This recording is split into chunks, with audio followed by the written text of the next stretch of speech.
Well, hey everyone, welcome back to the Forest Park Podcast. I am Luke Austin, and today we have an incredible story to share with you. We're diving into the heart of what it means to serve beyond our borders. And joining me today is someone who just recently returned from a trip that our church took to Chimizal, Honduras. It's Janet Mack. Janet was part of this great trip, and she's here to give us an insider look at what it means to step out in faith, I would say and serve a different culture, and to meet needs that a lot of us Americans especially take for granted, and to see God moving in kind of powerful and unexpected ways. I can't wait for you to hear some of the stories that she's got for us. Janet, thank you so much for being here. First, I just wanted to ask, what inspired you to join the mission trip to Chimizal? Well, it was interesting.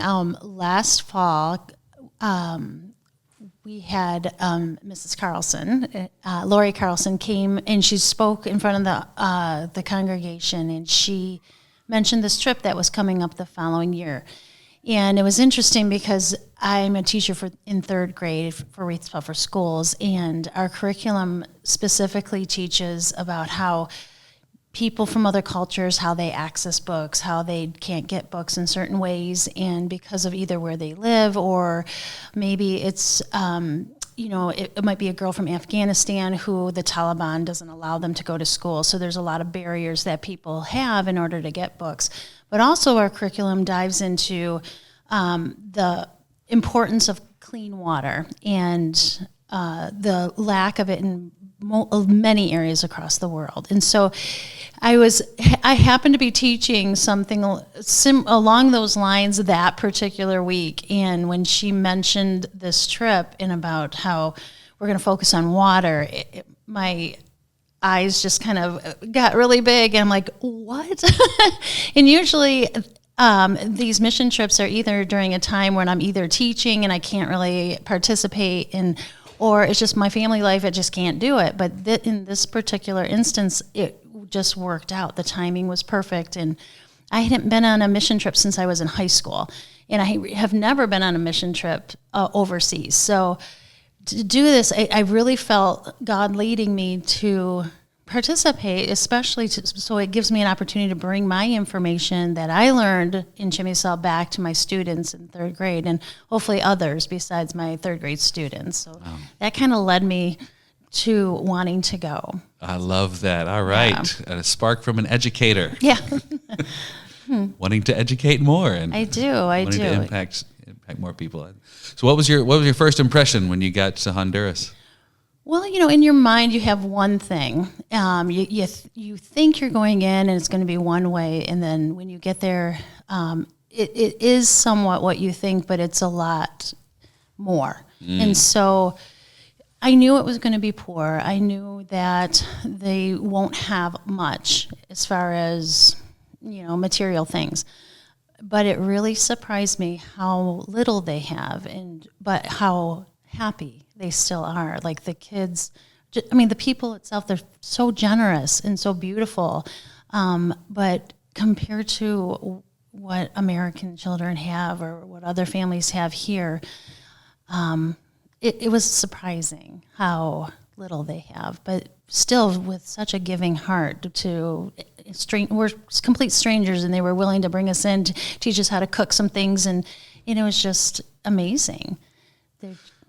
Wow, it sounds like there was like guilt and your justice meter kind of going off at the same time. Right, you think, okay, here I am, like running my water as I'm brushing my teeth, and they, there was about 30 homes in Chimizal that they didn't even have access to water, and that was our goal, to get them water, and clean water at that. So it was an eye-opening experience, thinking how much we take for granted here.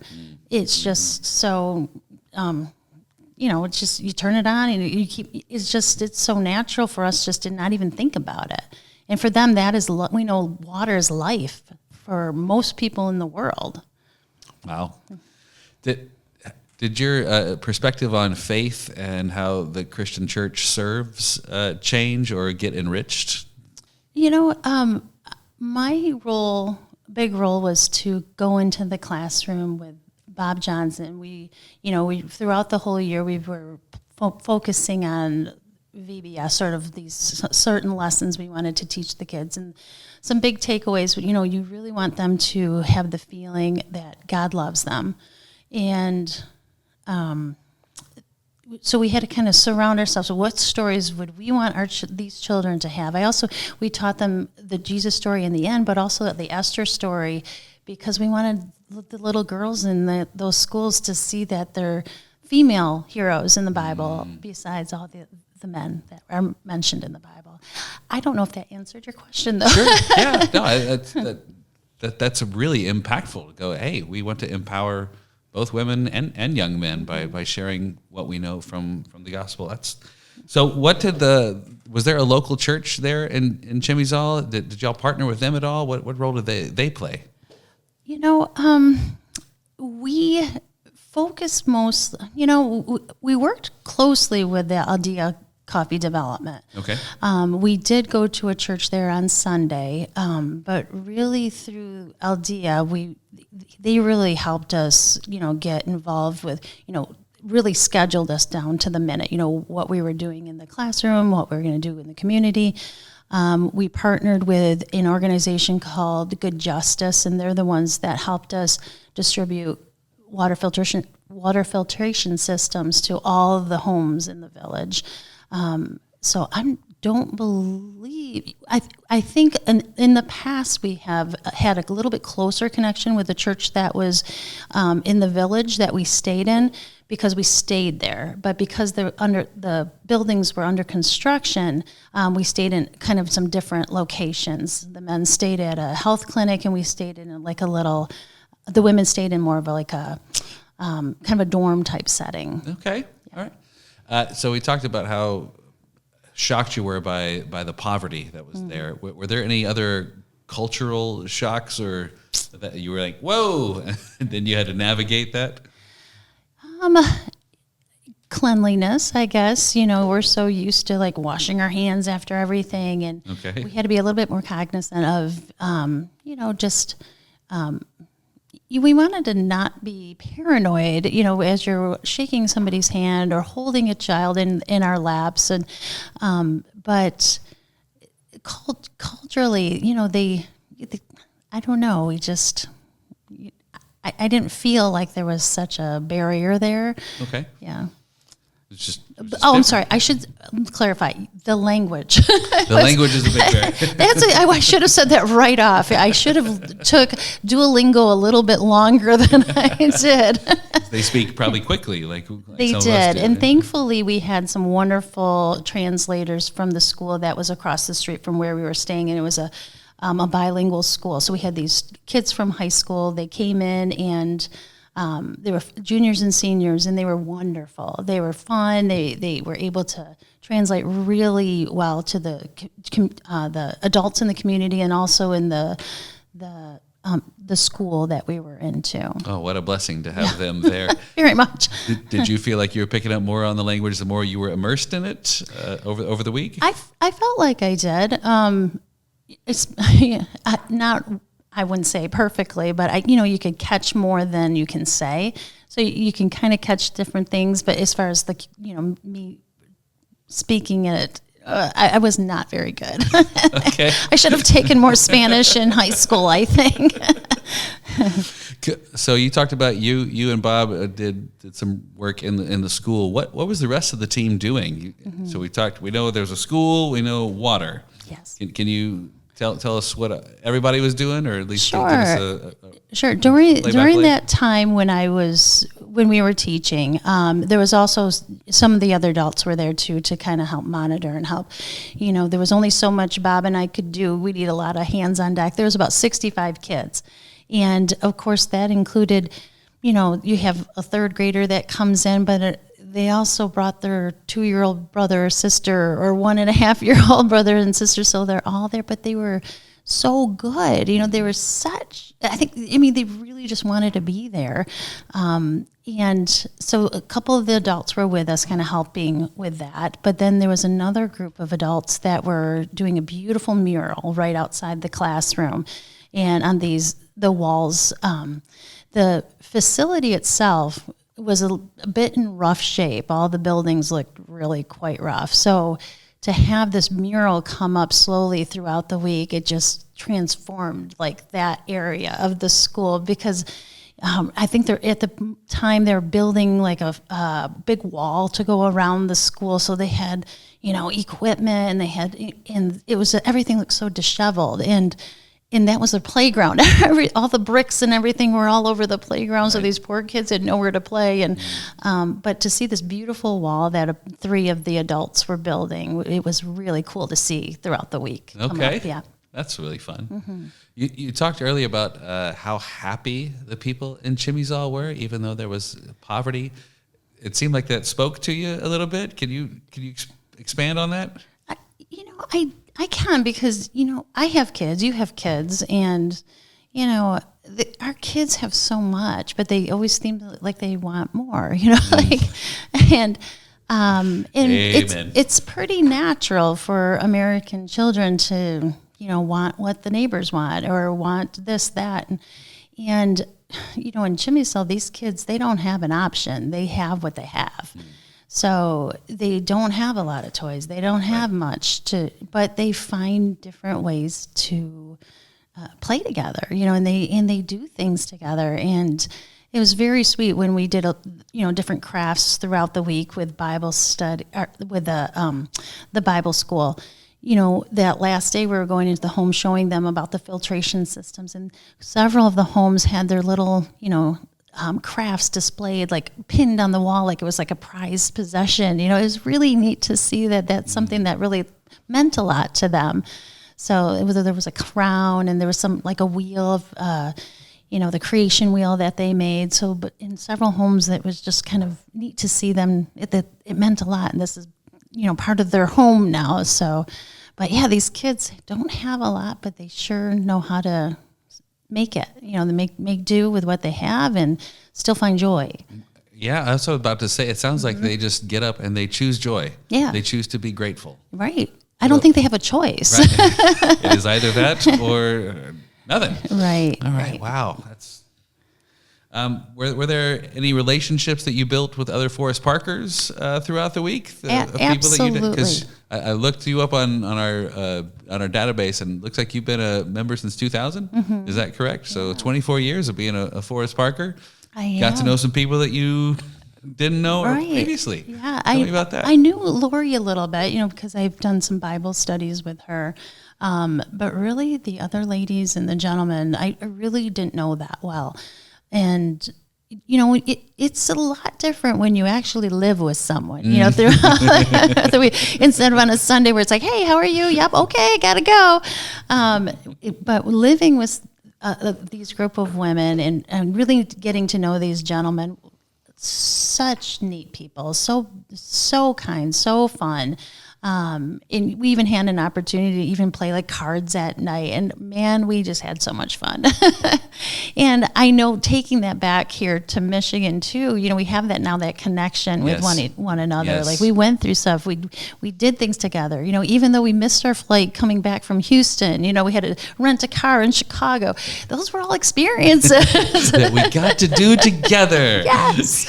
Yes. I think it's something we don't talk about enough whenever we go and serve someplace together. Mm-hmm. You have a bond that is going to just last forever. Mm-hmm. You have a bond in Christ. You have a bond in relationship, because you've done this amazing thing together.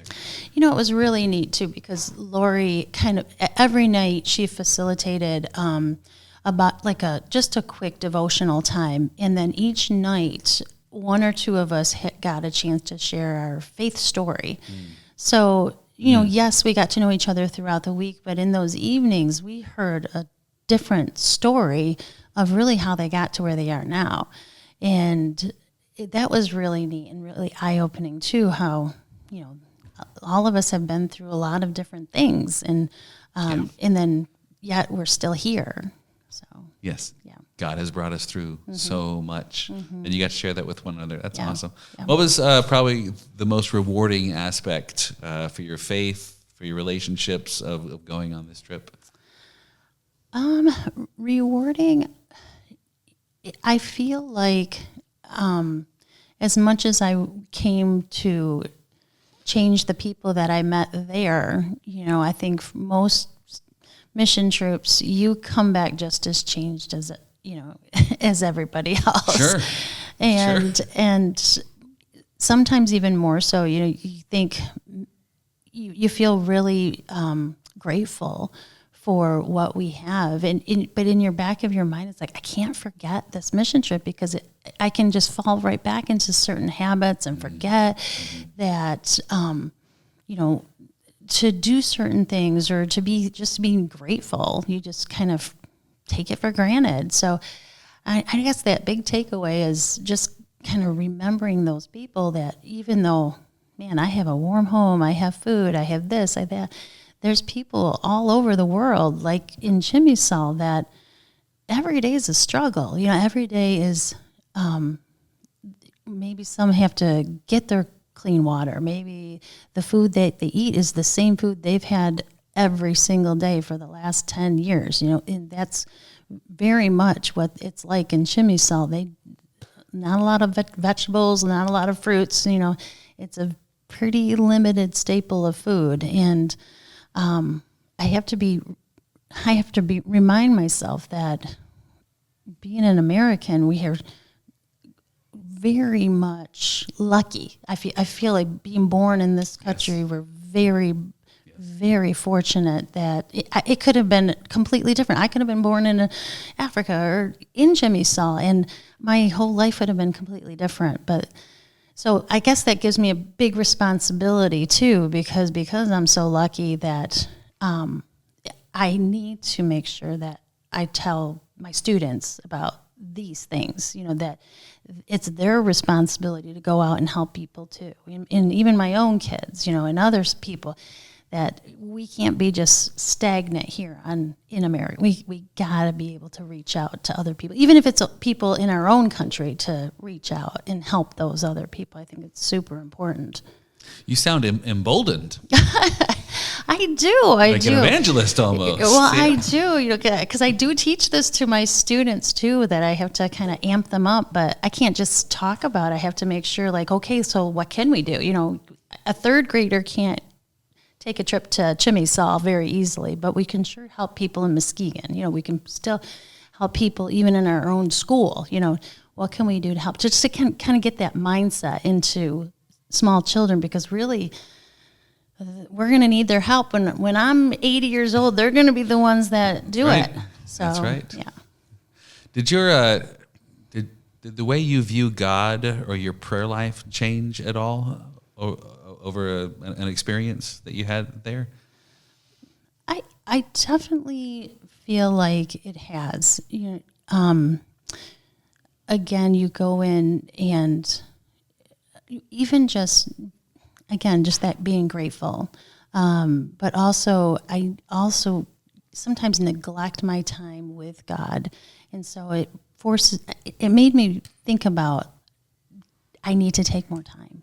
When I'm back home, and even though my life is super busy here, there, and everywhere, that it can't be that busy. Either I take it in the morning or take it in the evening, just to take a moment to stop and reflect and to be with God. Okay. Yeah. Has that been easy once you come back, or have you found yourself kind of getting back into some ruts?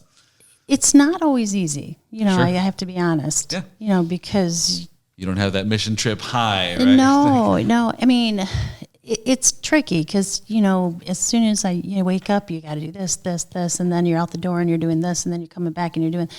But so I really need to make a point of getting up earlier, because I think for me, that's probably the easiest time of the day. It's quiet. There's nobody up yet. And it's a great way to start my day, before I go into the classroom, before I get in my car, just to be able to take that moment and, reflect and pray and you have some devotion time.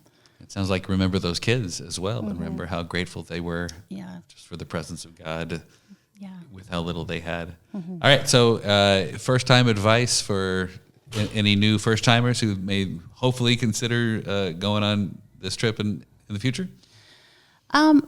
I think a lot of Other than Duolingo, right? You said. Yeah. More time on That's Duolingo. a big one. No, I think a lot of people fear. They fear the unknown and fear the what ifs. You know, what if I get sick? What if I don't like it? What if I get hurt? About those dangers? You know, hear about all these dangers. But I really feel you almost just have to jump in, and you just gotta trust the people that you're with and trust God that it's going to be okay, and that He's greater than everything else, so that he is going to be there for you and guide you. I think that's some of the questions I had from family members and things that had never been on a mission trip before. Why are you doing this? You know, like, why now? And I think that was the biggest one. Why not? Why not now? Come on. And because right now it was the perfect time and the perfect opportunity to do this, that I can learn. I came into this kind of not only wanting to help people, but also learn from what I saw and what I did, so I can bring that back to my family and my class. That's fantastic. It sounds like it's exactly what happened. It did, you know. So I tried to take as many pictures as I can to come up with like a little slide presentation for my students. I want to make a connection to one of the teachers there that they don't have any access to books at all, and the only way they get like any children's books is if the teacher drives 2 hours away to like a bookstore. So I'm trying to manage, like, okay, how can I do this? They don't have a mail system, and what can I do to get those books to those kids? But that's a work in progress right now. Did you say they don't have a mail system? They don't, according to the people there. They don't really have like mailing, like they don't have like a mail system. So I guess, well, how do you get packages and things? I guess they have like a carrier system. I don't know, but yeah, so they don't have a real address. That's my understanding. I could be wrong, but that was kind of my understanding. We complain about the post office. I know, right? If you had to give a recruitment speech for next year's possible Honduras, that thing about why not now was really, really powerful. Can you give me you really need to go to Honduras because? Well, you really need to go to Honduras to see people who are open to faith. The people are open to your help. They're open to helping you. And just to see, for one thing, Honduras is beautiful. So if anything, you're going to go to a country that is just breathtaking. Yes, the poverty is there. You know, you walk out and the homes there, they're dirt floor. They don't have sinks in their homes. Many homes don't have sinks or water. Very few beds, but if you can just think about, you need to go just to be able to be part of something bigger than yourself, I guess. You know, I think that's the big thing. So beauty, helping others, giving your chance to grow in your faith and grow in your altruism, I guess. Love it. Yeah. Love it. Thank you so much for stopping by and sharing your story. This has been incredible. If you have any interest in going to Honduras, I'm sure that you can talk to any member of the Honduras team to see what God and how God can use you in the future. So, thanks so much for stopping by, Janet. Thank you. Bye.